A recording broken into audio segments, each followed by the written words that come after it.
données et les time frames. Ok, donc ça c'est quelque chose de super important. Malheureusement, il y a beaucoup de traders en fait qui pensent le comprendre, mais qui ne le comprennent absolument pas. Donc vas-y, je vais essayer d'expliquer ça. Pour te donner un exemple physique, c'est comme si, imaginons, tu vas acheter une voiture, d'accord?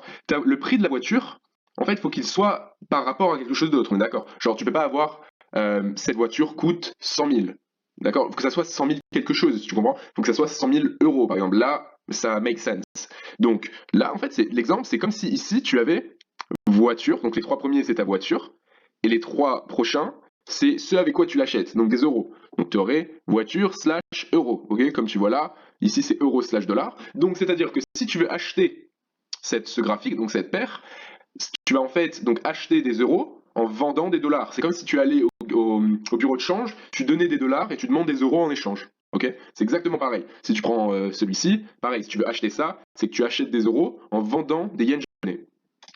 Inversement, comme je t'ai dit, tu peux te faire de l'argent dans le forex quand le marché monte, donc en achetant puis en vendant, mais tu peux aussi te faire de l'argent quand le marché tombe, ok? On verra tout ça beaucoup plus en détail, mais faut juste que tu comprennes ça, ça marche dans les deux sens. Donc en gros, tu peux vendre d'abord et racheter plus tard et te faire de l'argent là. Ben là, comment ça marche en fait? C'est que tu vas en quelque sorte vendre, mais c'est-à-dire que tu vas faire la transaction inverse. Tu vas acheter des dollars en vendant des euros, ok? Donc bref, ça faut bien que tu le comprennes. Maintenant, si je te donne un exemple concret, d'accord? Regardons ça par exemple. Tu peux voir que là, le marché. Alors attends, prenons. Voilà. Tu peux voir que ici, là, le marché est bien monté, une correction, et là, il est remonté, d'accord? Donc, ce qui s'est passé ici, c'est que pendant cette période, c'est soit que l'euro a pris de la valeur, ou alors le dollar a perdu de la valeur, d'accord? Vu que, en fait, il faut que tu penses comme une balance. D'un côté, il y a l'euro, d'un côté, il y a le dollar. Donc, si le dollar chute, bah, le paire euro-dollar va monter. Si l'euro monte, bah, évidemment, ça va monter, d'accord? Et par exemple, dans cette petite zone de consolidation, d'accord? Donc, bien évidemment, c'est soit que l'euro a perdu un peu de valeur, ou que le dollar a pris un peu de valeur, ou alors, ça aurait pu que l'euro a perdu de la valeur et que le dollar en a perdu aussi, mais un petit peu moins. Donc ça descend, mais pas aussi rapide que par exemple là. Tu vois, ce mouvement assez violent, ça a sûrement été causé parce que l'euro est tombé assez sec et le dollar est monté assez sec. Donc comme je t'ai parlé de la balance, bah évidemment ça a fait un mouvement beaucoup plus agressif. Alors que ici, tu peux voir que genre c'était à peu près calme, c'était à peu près plat le marché. Donc c'est peut-être que soit l'euro il n'y avait pas beaucoup de mouvement et le dollar il n'y avait pas beaucoup de mouvement, ou alors l'euro était très puissant et le dollar était très puissant aussi. Donc pareil, l'effet de balance, tu mets un gros poids d'un côté et un gros poids de l'autre, bah la balance elle bouge pas. Ok? Donc c'est exactement pareil. Donc ça faut bien que tu comprennes, d'accord? Maintenant les time frames. Donc alors attends, on va bouger de ça. Voilà. Alors les time frames. Donc les time frames, ça pareil, c'est un terme anglais là que je te donne parce que tu vas toujours le voir écrit et les gens en parlent en anglais, d'accord? Pour te dire, je sais même pas comment ça s'appelle en français. Donc voilà, time frame. Donc les time frames, en fait, c'est en fait, le temps sur lequel tu regardes le graphique. Donc évidemment, si tu regardes ici, ça va juste mettre le graphique dans un certain, on va dire en un mois. Ça va te faire en sorte que ici, ça soit le premier, et ici, ça soit le premier du prochain mois, d'accord? Donc ça va juste te donner un mois. Mais cela, à la limite, on s'en fout.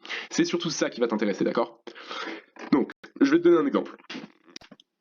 Celui-ci, par exemple, donc attends, déjà tu les as tous là. Ça, c'est ceux que j'ai en favori, tu peux les mettre aussi, d'accord? C'est ceux qu'on va utiliser le plus. Donc par exemple, one day, donc un jour, ça veut dire que quand tu vois ce graphique, tout ça, ça équivaut pas à un jour, d'accord? C'est juste que tu vois chaque barre. Chaque barre est égale à un jour. Comme tu peux le voir ici, là, tu as la date, 14 juin, ok?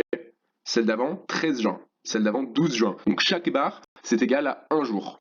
D'accord? Donc évidemment, si tu regardes un graphique journalier, et tu le regardes comme ça, bah, évidemment, ça c'est très long. Genre, ça c'est le 7 mai 2018. Et là, on est le 14 juin 2019. Donc tu peux voir que c'est assez long.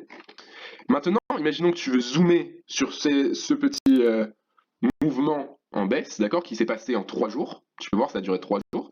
Tu vas descendre de time frame. Donc imaginons 4 heures. Ça veut dire que chaque barre va être égale à 4 heures. On descend, hop, tu peux voir que ce petit mouvement qu'on voyait, qui a fait 3 jours, et bien ici, il équivaut à beaucoup plus de barres parce que chaque barre est égale à 4 heures. Tu peux voir 13 heures, celui d'avant c'est 9 heures. Donc voilà, ça, chaque barre est égale à 4 heures. Si on descend encore, chaque barre est égale à 1 heure. Donc là, ça va être beaucoup plus zoomé. Évidemment, 15 minutes, ça va être beaucoup plus zoomé. Et quelque chose que tu vas sûrement remarquer, c'est que, imaginons, on va sur du 5 minutes. Donc j'ai pas vraiment tendance à trader sur du 5 minutes, et justement, je vais t'expliquer pourquoi. Sur du 5 minutes, on peut voir que ce mouvement, qui a eu lieu le 13 juin, d'accord, 13 juin au matin, Ah bah, comme ça, il a l'air très violent, d'accord? C'est une grosse baisse, on dirait presque que le marché boursier a fait un crash. Si quelqu'un te voyait de l'extérieur, ton écran, il se dirait que c'est un marché il y a eu une crise financière. Alors que absolument pas, en fait. Si tu regardes sur du 8 heures, par exemple, bah, la petite baisse qui a eu le 13 juin, elle équivaut à... Ouais, voilà. C'est un délire, genre ça faisait partie d'ici. Donc tu peux voir, c'était pas très important en fait. Alors que quelque chose comme ça c'est plus important, ok? Donc voilà, donc ça j'espère que tu as bien capté les différences dans les time frames, et puis tu vas voir comment on va les utiliser aussi. Mais voilà, il faut bien que tu comprennes que les time frames que tu regardes en fait c'est juste le nombre de temps que chaque barre, on appelle ça une bougie, tu verras, fait.